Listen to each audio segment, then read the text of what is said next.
And action!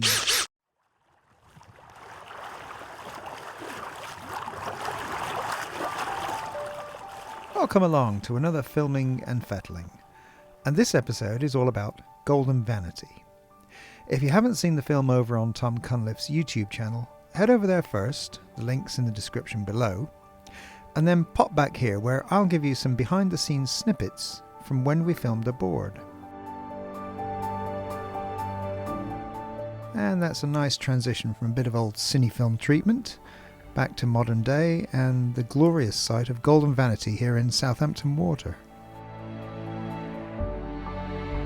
A good tip for when you're filming is if you see a nice shot, give it a good 10 or 20 seconds. You never know when you might need a decent title shot.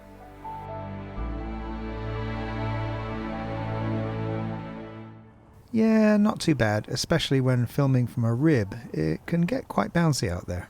What I love about the old boats that are left to us from before... And here's the gaffer. Oh, no pun intended. Nicely wrapped up in his navy pea jacket and flat cap. Tom likes to do his introductory piece to camera first to give us a little bit of background and set the scene for the rest of the film. So they're real individuals. They're a bit like us really when we get older. A real pleasure to be sailing and filming aboard Golden Vanity today. She's a fabulously stable boat, great to film on, and the guys and girls who look after her are a wonderful team. Was noted for building Brixham trawlers, and they built this boat for Arthur Briscoe. And here's some archive artwork showing a bit of the history. Always great to be able to use things like this to help tell the story. Some wonderful imagery there. And to fishing boat specification. So Golden Vanity is operated by First Class Sailing and Charlie Tulloch, who was really welcoming and made sure we had a free rein to get all the shots we needed. So for a film like this, Tom and I will turn up to a vessel, all pre-arranged, and it's either there totally for us to borrow, if you like, complete with crew, so we can get to grips with what we need to do and tell the story, or sometimes we get invited along to something that's already happening. Something that was going to happen anyway, and that's just as nice because it gives us a good fly-on-the-wall view of proceedings. And you kind of have to make it up as you go along, and I know Tom enjoys that aspect. But in all cases, we don't rehearse anything. Tom's reactions and commentary, it's all put together on the spot, and I always admire him for that. Charlie, who's with us today, and they're going to run partly as a charter boat and partly as a training vessel. The refit, which has been so well done, happened at the Elephant Boatyard at Bursledon. And I'm pleased about that because the Elephant Boatyard looked after my boats for 30 years and more. And the camera I'm using today gives such a lovely colour. And look at that shadow detail on Tom's face under the cap. You get bright sunlight and deep shadow, and you can see all the detail perfectly. Epoxy to a design by Nigel Irons. So that's a yard, isn't it? You have to think ahead to each shoot about what equipment to take. And usually it's the weather that will dictate the gear. If you're pitching about on deck trying to get shots of the crew at work and you're beating to windward in a bit of a blow, then you're going to get wet. In some cases, for that sort of thing, you might even need a waterproof housing. Salt water and electronics is a match made in hell. Fortunately, here the gods were smiling on us and we had a beautiful day for it. You can only live in the bit that's the actual boat, but they charge you for it anyway. In the old days, they used to run them in quite simply to make more room in harbour because the boats were crammed in like sardines in a tin. And here's the crew running out the bowsprit. Nice to be able to film this from the pontoon, as it really gives a great view rather than struggling to see it happening from a crowded foredeck.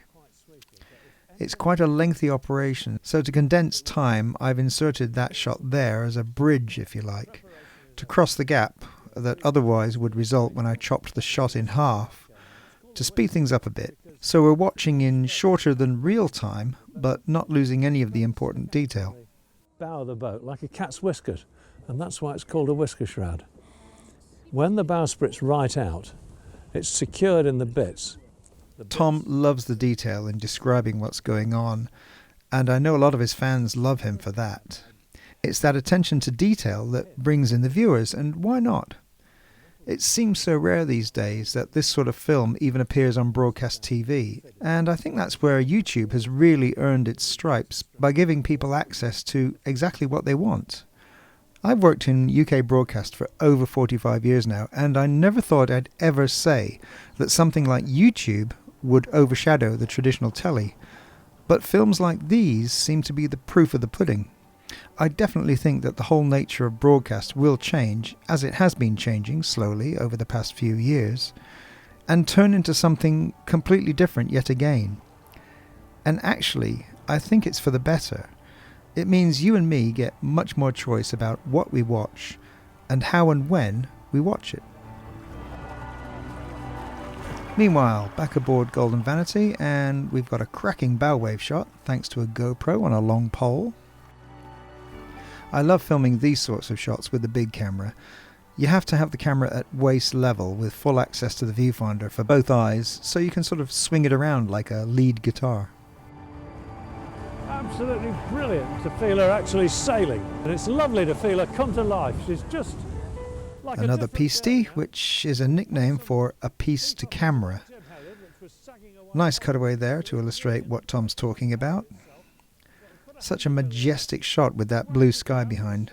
Makes Tom look about 8 feet tall, which, to be fair, he's not far off. Everything else is drawing well, and she's just thumping along. It's absolutely lovely. I tell you what, it was most definitely not absolutely lovely filming from the rib, especially when Golden Vanity is thumping along. I'm basically holding on for dear life with one hand and trying to keep as steady a shot as I can with the other. A clear case of the need for a gimbal, which I didn't have that day. But needs must, and you do the best you can with what you've got.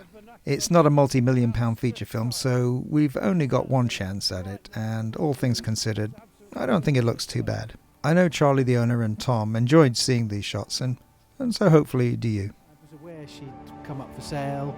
I'd sailed on her 20 years or so ago, and kind of boats like now, the more astute amongst you will see the main sheet behind Charlie and realise right away that we're going downwind now.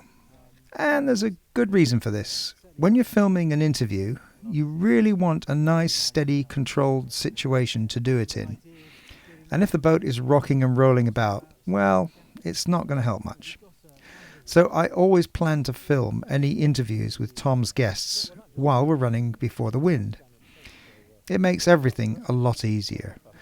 And not the least of which is the apparent wind is much lower, a big consideration when using the various microphones, as I'm sure you'll know what it's like with gusts blowing across an iPhone and making a terrible noise.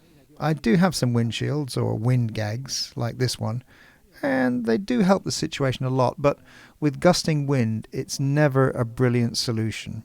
Always try and engineer the surroundings and work with the wind, never against it. Let go of the downhaul, we're killing ourselves. You can't beat a good silhouette shot like that one. Always be on the lookout for them. Keep an eye on where the shadow of something is on deck. Then it's a simple case of placing the camera between the sun and that shadow. I became an assistant instructor down there. Yeah. And I was just really enjoying it. And Another interview here with the charming first mate. Again, shot downwind, so we're not bumping all over the place, and we can get a nice, steady shot.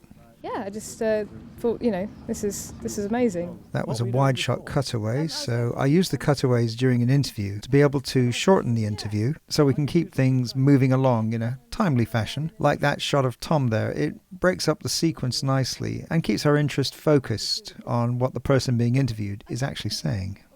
Get my yachtmaster, and we're going down to the West Country later this season, so it will be nice to sail in and out of Devon and Cornwall as well. So things a bit calmer now aboard the Rib, as there's a bit less thumping along. I'm sure Tom would rather have the thumping along, but gives me a much steadier shot, so I'm happy. Just beautiful, isn't she?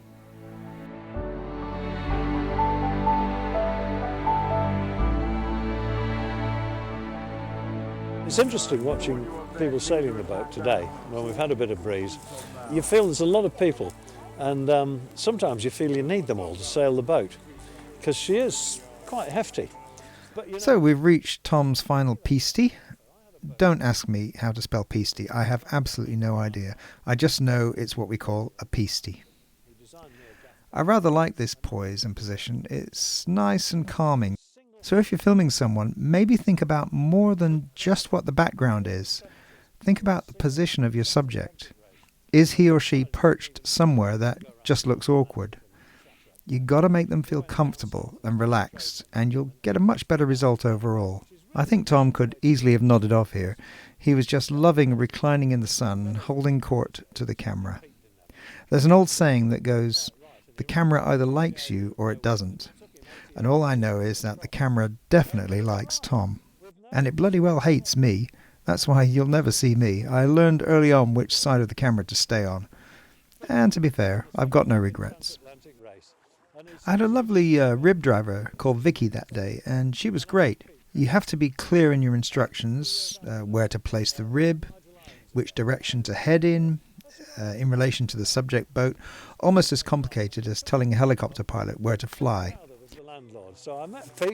A nice still shot of former owner Pete Crowther, and Tom's rounding off his peasty, so I'll let him voice us out. And had such a good time, and it's a happy thing. Godspeed the Golden Vanity.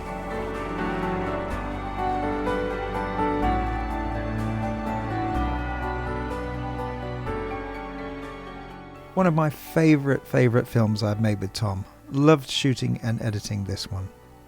So thanks to Charlie and all the team at First Class Sailing. I hope we did you some justice. If you've enjoyed this video, please do leave a like, and why not subscribe? And thanks for watching.